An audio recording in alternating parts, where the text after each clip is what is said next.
Good morning. કેમ છો બધા? મજામાં ને? હું પણ મજામાં છું.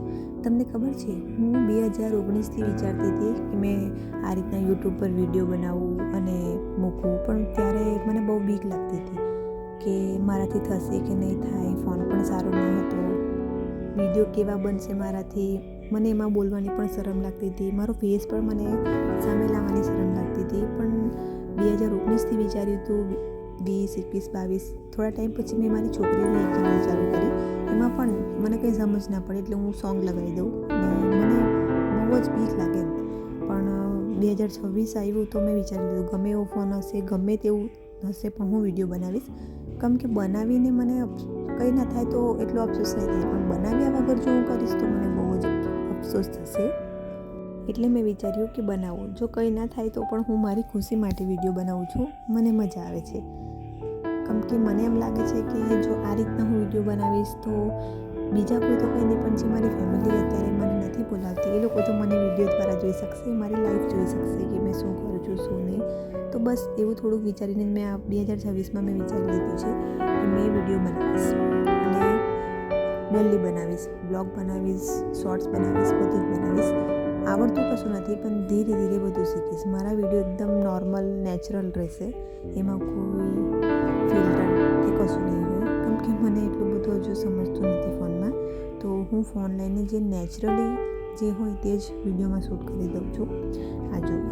મેં આજે વિચાર્યું કે ચાલો થોડું બહાર વારી લઉં. તે પોતે સામે લઈને રોડ વાળવા માંડ્યો અને મને કે મમ્મા મેરા વિડીયો બનાવો, મેરા વિડીયો બનાવો. અમારા ઘરમાં અમે બધા ગુજરાતી બોલીએ, પણ આદિ જ હિન્દી બોલીએ. અને તમે કંઈ પણ કહેશો ને તમને હિન્દીમાં જ આવડશે. એને ખબર નહીં કહું હવે ક્યારે શીખશે ખબર નહીં.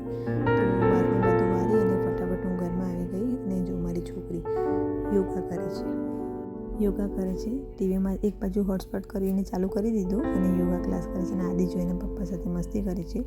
તો ફટાફટ આ રાધા છે, અમારી ગલીમાં રહે છે, એને આવે અને બબુના ચંપલ પહેરીને ભાગી જશે. એને મજા આવે એમ કરવામાં. પછી એની મમ્મી એને મારીને પાછી મૂકવા આવશે.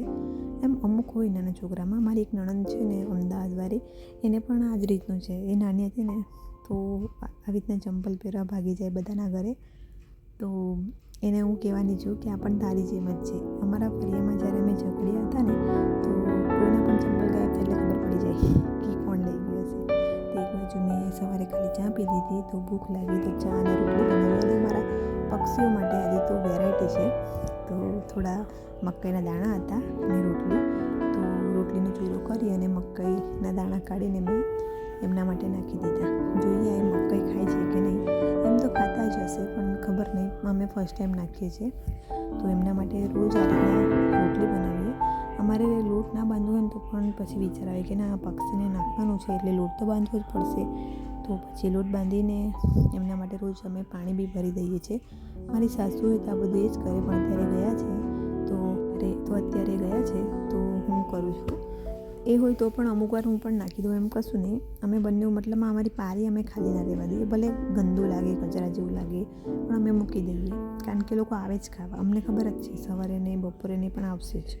તો ફટાફટ અને જો મેં જે સાથિયા બનાવ્યા હતા તે આ રીતના બન્યા છે. મને નથી આવડતા બરાબર, પણ મેં રોજ પાડું છું તો ધીમે ધીમે મસ્ત પડે છે. અને મારા સાંઈ બાબા શિરડીથી આ ફોટો લાવ્યા હતા. જો આવ્યા ને જમવા માટે, એ લોકો આવે છે અને એમને મકાઈના દાણા પણ ભાવ્યા. તો ચલો એમને ખાવા દો. આપણે મળીશું નેક્સ્ટ બ્લોગમાં. બાય.